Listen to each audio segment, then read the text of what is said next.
வணக்கங்க.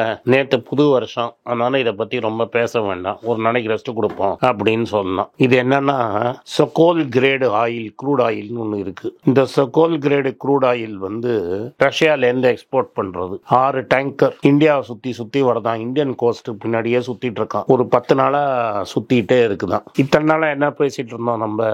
டாலரைசேஷன். எங்களுக்கு டாலரே வேணாம், டாலர்னா சீத்து குப்பை, நாங்க ரூபாவே எடுத்துப்போம், ரஷ்யா ரூபாவே வாங்கிப்பான், நானும் ரஷ்யா பாய் பாய்ன்னு சொல்லிட்டு இருந்தோம். நம்ம ஆளு கூட ஜெய்சங்கர் கூட ரஷ்யாவுக்குலாம் போய் கட்டி பிடிச்சி வைத்தியம் பண்ணிட்டு வந்தாரு. இப்போ ஆனா ரஷ்யன்காரன் என்ன சொல்லிட்டான், எல்லாம் ஓகேப்பா, இந்த வைத்தியம் நம்ம எல்லாம் ஃப்ரெண்ட்ஸ், தோல் மேல கை போட்டுக்கிட்டு காரி துப்புவோம், அமெரிக்காவை துப்புவோம், எல்லாம் சரி. ஆனா வியாபாரம் வந்துருச்சுன்னா பச்சை நோட்டு இருந்தா பேசு.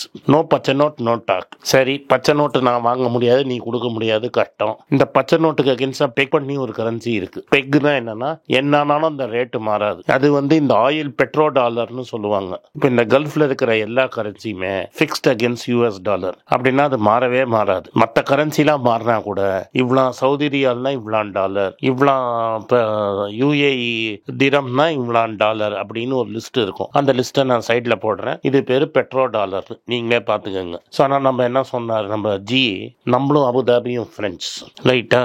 நீங்களும் அபுதாபியும் ஃப்ரெண்ட்ஸ், நான் திரம்ல அபுதாபி கொடுக்குறேன், நீ அங்கேருந்து எடுத்துக்க அப்படின்னு சொல்லிட்டான். ட்ரைனின்னு நம்ம கட்டி பிடிச்சி எல்லாம் பண்ணி வந்துட்டோமா. இந்த யுஏஇக்காரன் என்ன சொல்றான், பேங்க்காரன், சார் இப்படிலாம் முடியாது சார், ரஷ்யாக்காரனுக்கு அக்கௌண்ட்லாம் திறக்க முடியாது. அங்கிள் சாம் கோச்சிப்பாரு. அங்கிள் சாம்னா அமெரிக்காக்காரன் கோச்சிப்பான். நாளைக்கு ஏதாவது இஸ்ரேல் குட்டு போட்டுடுச்சுன்னா எங்களை அவன் தான் காப்பாற்றணும். எங்க எல்லா ஊர்லயும் அவன் பேஸ் வச்சிருக்கிறான். குவைத்தில் பேஸ் இருக்கு, சவுதியில பேஸ் இருக்கு, எல்லா இடத்துலயும் பேஸ் இருக்கு. இப்ப இந்த சாஹு கூட உள்ள வந்தபோது அவன் தான் பல உயிர் தியாகம் பண்ணி எங்களை காப்பாத்தினான். அவனெல்லாம் பறிச்சுக்க முடியாது. ரஷ்யாக்காரனுக்குலாம் அக்கௌண்ட் கிடையாது அப்படின்ட்டோம். இந்த ரஷ்யாக்காரனுக்கு அக்கௌண்ட்லாம் திறக்க முடியாதுன்னு. இந்த ரஷ்யாக்காரனுக்கு அக்கௌண்ட் திறக்க முடியாது, நம்மளால டாலர் கொடுக்க முடியாது. ஏன்னா டாலர் கொடுத்தா அமெரிக்காக்காரனுக்கு கோவம் வந்துடும். திரம் கொடுக்கறவங்களும் திரம்ல வாங்கறதுக்கு அவனால அக்கௌண்ட் வாங்க முடியல. ஆக மொத்தம் என்ன ஆயிடுச்சு, 6 கண்டெய்னர் இங்கேயும் அங்கேயும் சுத்திட்டு இருக்கு. விக்டர் கட்டோனோன்னு ஒருத்தர் இருக்கிறாரு. அவர் இந்த கெப்லர் அப்படின்னு ஒரு கன்சல்டிங் ஏஜென்சி இருக்குது உலகம் ஃபுல்லா. அவங்க என்ன பண்ணுவாங்க, எந்த ஊர்ல எங்க எண்ணெய் போயிட்டு இருக்குன்னு பார்த்துட்டு இருப்பான். கப்பல் ஒன்று இதுல சடனா அவன் என்ன நினைச்சான், 7 நாளா இந்த கப்பல் இங்கேயே சுத்திட்டு இருக்க, என்னன்னு ட்ராக் பண்ணியிருக்கான். அவன் வெசல் ட்ராக்கிங் ஏஜென்சி. அவன் நோண்டி கண்டுபிடிச்சதுல இதுதான் செய்தி, அந்த ரஷ்யன் ஏஜென்சியால யுஏஇல அக்கௌண்ட் ஓபன் பண்ண முடியல, ரூபாவையும் வாங்க முடியல. அதனால இந்த கப்பல் எங்க போறதுன்னு தெரியாம தவிக்குது. Payment problem.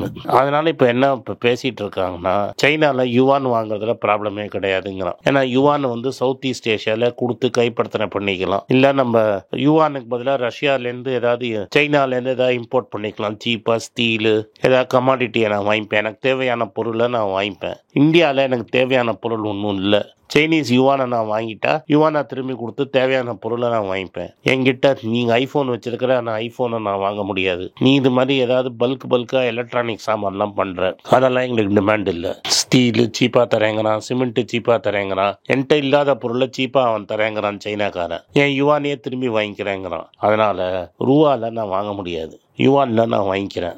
உனக்கா போனா போது திராம்ல வாங்கிக்கிறேன்னு. அங்க திராம் அங்கிள் சாமுக்கு பயந்துட்டு அக்கௌண்ட்டும் திறக்க மாட்டேங்கிறான். அதனால இந்த 6 எண்ணெய கப்பலை சைனா பக்கம் திருப்பத்துக்கு நான் ஐடியா பண்ணிட்டு இருக்கேன்னு ரஷ்யாக்காரன் கெடு வச்சிருக்கிறான். நம்மளுங்க இருங்க சார், கொஞ்சம் வெயிட் பண்ணுங்க சார், இப்ப வெயிட் பண்ணுங்க சார், நாங்க இங்க எண்ணெயை அரேஞ்ச் பண்றேன்னு.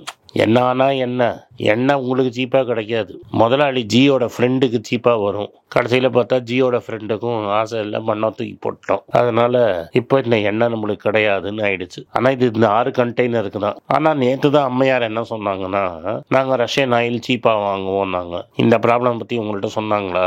இதெல்லாம் பிசினஸ் ஸ்டாண்டர்ட்ல ஒரு ஆர்டிக்கலா வந்திருக்கு. பிசினஸ் ஸ்டாண்டர்டும் கூஜா தூக்குற பேப்பர் தான். இந்த சைட்ல போடுறேன், 2 ஸ்கிரீன் போடுறேன். ஒன்னு முதல்ல பெட்ரோ டாலர் எங்க இருக்குன்னு பாக்கிறதுக்கு ஒண்ணு, அடுத்தது பிசினஸ் ஸ்டாண்டர்ட். அம்மையார் சொன்னதையும் தூக்கி போடுறேன். அம்மையார் வி வில் பை ரஷ்யன் ஆயில்ங்கிறாங்க. அம்மையாரே எப்படி வாங்க போகிறீங்கன்னு எங்களுக்கு சொன்னீங்கன்னா எங்களுக்கு கம்ஃபர்டபுளாக இருக்கும் அப்படின்னு சொல்கிறேன். அப்புறம் இந்த எஃப்எம்சிஜி கம்பெனி, எஃப்எம்சிஜின்னு ஒன்று சொல்லுவாங்க, fast moving consumer good company. இவங்க வந்து ரொம்ப 2023 பல ப்ராப்ளங்கள் கண்டுபிடிச்சாங்க. என்னெல்லாம் ப்ராப்ளம்? ஃபெஸ்டிவல் சீசன்லையும் எவனும் பொருள் வாங்க வரல. ரூரல் இந்தியாவில் மழை சரியாக பெய்யலையாம், வெறும் தமிழ்நாட்டில் மட்டும் கரெக்டாக பெஞ்சிருச்சு. அதனால ரெயின்ஃபால் டெபிசிட் இருந்ததுனால ரூரல் இந்தியாவில் எவனும் பொருள் வாங்க மாட்டேன்ட்டான். அன்சீசனல் ரெயின்ஸு பிவரேஜை விற்க முடியல. தட் இஸ் கோக்கு பெப்சியால் தமிழ்நாடு மாதிரி ஊரில் டைம் இல்லாத சமயத்தில் மழை பெஞ்சதுனால எங்களால் முடியல. அண்ணன் சக்தி இன்ஃப்ளேஷனே இல்லைங்கிறாரு. ஆனால் கமாடிட்டி ப்ரைஸ் எல்லாம் சக்கரை விலை, ஏன்னா சக்கரையை வச்சு தான் இவன் ரெடி பண்ணணும். சக்கரை, அரிசி, மைதா இந்த விலையெல்லாம் ஏறினதுனால எங்களால் ப்ரைஸஸையும் ஏற்ற முடியல. ப்ரைஸை ஏற்றினா எவனும் வாங்க மாட்டேங்கிறான். ஆனால் எங்களோட ரெவன்யூ ஏறி இருக்குது. ரெவன்யூ எப்படி ஏறி இருக்குது? நாங்கள் எங்கள் பார்ட்டோட விலையை ஏற்றிட்டோம். ரெக்கார்டு இன்ஃப்ளேஷன் 5-6 குவார்ட்டர், ஒரு குவார்ட்டருக்கு புடுவாசம். ஸோ 6-3-18 1.5 வருஷமா நாங்கள் விலையை ஏற்றிக்கிட்டே இருக்கிறோம். ஏன்னா விலைவாசி ஏறி இருக்குது. இந்த விலையை ஏற்றினதுனால எங்கள் டேர்ன் ஓவர் ஏறி இருக்கே தவிர, ஆனால் ஆக்சுவலாக நாங்கள் ஷிப் பண்ண குட்ஸு கம்மியாக இருக்கு. நாங்கள் விற்ற சோப்பு கம்மி, ஆனால் வாங்கின விலை ஜாஸ்தி. இந்த விலையை வாங்கி நாங்கள் வெளிநாட்டுக்கு ராயல்ட்டியாக கொடுத்துன்னு இருக்கிறோம். இதுதான் மாட்டம். அதனால இப்போ கமாடிட்டி ப்ரைஸ் குறைஞ்சாதான் எங்களால் ஏதாவது பண்ண முடியும். வால்யூம் க்ரோத் ரொம்ப ஸ்ட்ரெஸ்டாக இருக்கு அப்படின்னு சொல்றாங்க. அர்பன் மார்க்கெட்டு 10% க்ரோ ஆயிருக்கு, ரூரல் மார்க்கெட்டு க்ரோவே ஆகல. ஆனால் கோவிடுக்கு முன்னாடி ரூரல் மார்க்கெட் தான் க்ரோ ஆகிட்டு இருந்தது. இது அர்பன் மார்க்கெட் 4% க்ரோ ஆகிட்டு இருந்தா ரூரல் மார்க்கெட் 8% க்ரோ ஆகிட்டு இருந்தது. இப்போ அர்பன் மார்க்கெட் 10% க்ரோ ஆனா ரூரல் மார்க்கெட் 6% தான் க்ரோ ஆயிருக்கு. அதனால கரண்ட் மார்க்கெட்ல வந்து இந்த குவார்ட்டர்லையும் ஃபெஸ்டிவலுக்கு முடிஞ்சப்புறம் குவார்ட்டர்ல கூட புஷ்னு ரூரல் மார்க்கெட்ல க்ரோத் இறங்கிடுச்சு. அடுத்தது இந்த எலக்ட்ரானிக் ப்ராடக்ட்ஸும் அப்பேரல் துணி விற்கிறதும் ரொம்ப டவுன் ஆயிடுச்சு. நீங்க பாத்தீங்கன்னா இந்த ஆதித்ய பிர்லா ஃபேஷன் ஓட சேல்ஸும் அடி, எலக்ட்ரானிக் சேல்ஸும் அடி. அதே மாதிரி மாஸ் செக்மெண்டா இருக்கிற எலக்ட்ரானிக்ஸ் குட்ஸும் பேண்டமிக்ல படுத்த படியிலேருந்து எழுந்துக்கவே முடியல அப்படின்னு சொல்றாங்க. மக்கள் என்ன பண்றாங்கன்னா டவுன் ட்ரேடிங் அப்படிங்கிற கான்செப்டை கொண்டு வராங்க. அப்படின்னா ஃப்ரம் எக்ஸ்பென்சிவ் ப்ராடக்ட்ஸ்லேருந்து லோவர் ப்ரைஸ் ப்ராடக்ட்ஸுக்கு போயிட்டே இருக்காங்க. அதே மாதிரி பெரிய பேக்கெட்டில் வாங்கின்றவங்க சின்ன சின்ன பேக்கெட்டில் வாங்கிட்டே இருக்கிறாங்க. இது என்ன மாதிரி உங்களை மாதிரின்னு சொல்ல முடியாது. நான் அந்த இல்லை, மிடில் கிளாஸும் ஏழையும் படுற கட்டத்தை இந்த ப்ராப்ளம் சொல்லுது. அதே சமயத்தில் அம்மையாருக்கு ரொம்ப பிடித்த, ஜிக்கு ரொம்ப பிடித்த என்ன மாதிரி பணக்காரர்களுக்கு ஜாலியாக இருக்கிறோம். அது எப்படி நம்மளுக்கு ஜாலியாக இருக்கிறோம்னு தெரியும்னா, போன வாட்டி 2023 40 லட்சம் கார் விற்றுருக்குது. இது ஒரு சாதனை, இந்தியாவுக்கு ஒரு சாதனை. 40 லட்சம் கார் ஒரு வருஷத்துல இதுக்கு முன்னாடி நம்ம விற்றதே கிடையாது. ஆனால் இதில் என்னன்னா என்ட்ரி லெவல் கார் விற்கல. என்ட்ரி லெவல் காரே பண்ணுறது கிடையாது. இப்போ மினிமமே டிசைடு தான். இந்த ஆல்டோ அந்த ரேஞ்சிலலாம் காரே கிடையாது. ஆல்டோ, நேனோ, மாருதி 800 ரேஞ்செல்லாம் காரே விற்கலை. மினிமமே டிசைர்லேருந்து தான் மேக்ஸிமம் விற்றுருக்கு. இந்த 40 லட்சம் காரில் 20 லட்சம் எஸ்யூவி. எஸ்யூவியில் பஞ்சு தான் சீப்பஸ்ட்டு, அது 8 லட்சம் ரூபா. மற்றதெல்லாம் 10 லட்சம் ரூபாய்க்கு மேலே இருக்கிற கார்.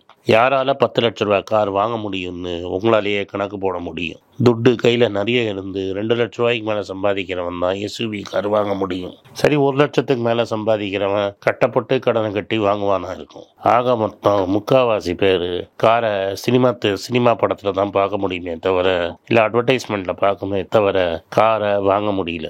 இந்த மாதிரி கார் சேல்ஸ் பயங்கரமாக ஏறுற சமயத்தில் ஜெட்டி சேல்ஸ் குறைஞ்சிருச்சு, பனியன் சேல்ஸ் குறைஞ்சிருச்சு, செருப்பு சேல்ஸ் குறைஞ்சிருச்சு, என்ட்ரி லெவல் ஷூ சேல்ஸ் குறைஞ்சிருச்சு. நான் சொன்ன மாதிரி எலக்ட்ரானிக் ஐட்டம்ஸ் மாஸ் கன்சம்ஷன் குறைஞ்சிருச்சு. இதுல என்ன தெரியுது? இந்தியாவில் பணக்காரன் ஆகிட்டே போறான், ஏழை இன்னும் ஏழை ஆகிட்டே இருக்கிறான். மிடில் கிளாஸில் ரெண்டுத்துக்கும் நடுவில் ஸ்குவீஸ் பண்ணி அழுக்கிற மாதிரி மேலேருந்து ஒருத்தன் அழுத்துறான், கீழேந்து அழுத்துறான். ரெண்டுத்துக்கும் நடுவில் மிடில் கிளாஸ் சட்னி ஆகிட்டு இருக்குது. அதுதான் உண்மை. நன்றி, வணக்கம்.